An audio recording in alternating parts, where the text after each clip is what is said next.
여러분은 혹시 스스로 만든 선입견이 있으신가요?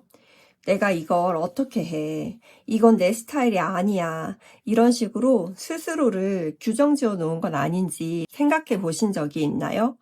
오늘은 내가 만들어버린 선입견이 왜 무서운지, 그리고 그걸 깨고 본인만의 스타일을 직접 만든 작가의 이야기를 한번 해볼게요. 제가 인류의 조건 책을 이제 완독을 하게 됐어요. 책 마지막 부분에 무라카미 하루키 작가에 대한 이야기가 나오더라고요. 무라카미 하루키 작가는 한국에서도 이미 꽤 유명한 작가인데요. 저는 몇 개의 작품만 알고 접해봤었는데 이 책을 통해 어떻게 자신만의 스타일을 구축해 나갔는지를 알게 되었어요. 문장을 한번 소개시켜 드릴게요.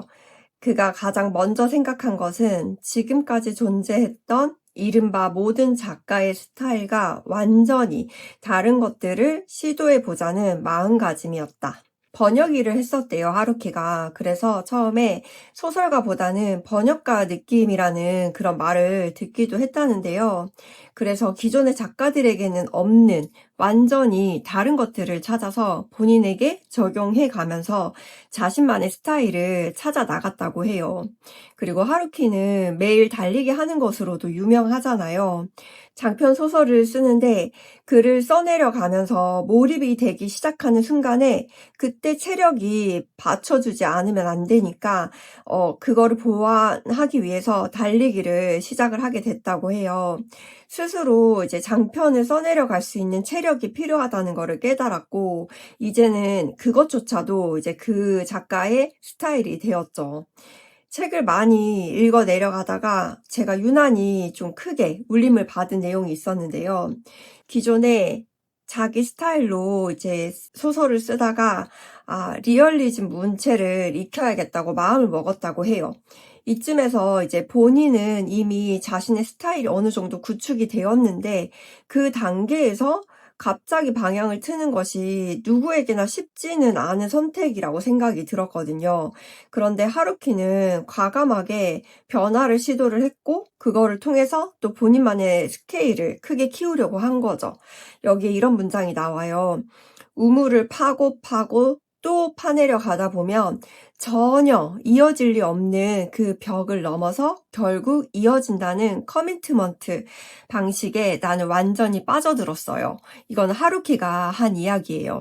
파고 또 파면 이어질 수가 없는 그런 벽이 결국 이어진다는 말이 저는 정말 인상 깊었어요. 어느 정도 자리 잡은 상태에서 전혀 상관이 없는 분야에 도전하기가 결코 쉽지는 않으니까요.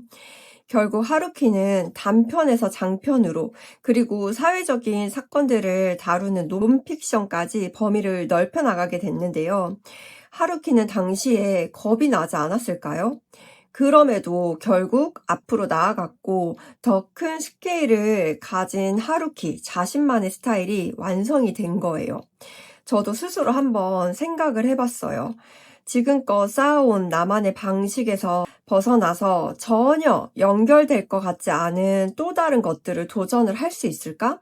그런데 어쩌면 이건 본인 스스로가 이건 내 방식이 아니야, 이건 내 스타일이 아니니까 못하지, 이렇게 단정 지은 건 아닌가 하는 생각이 드는 거예요.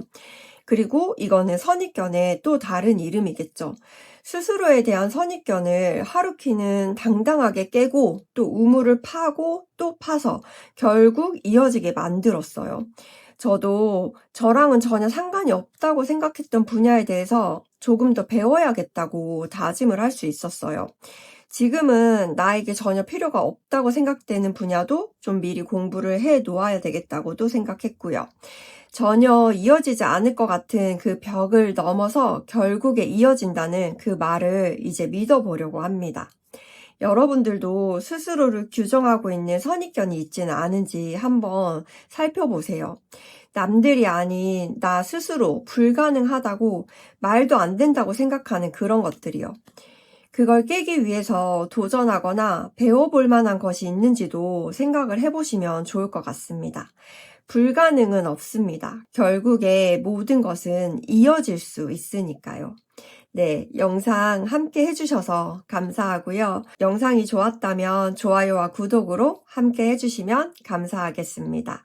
내일도 여러분들에게 도움되는 이야기 또 가지고 찾아올게요.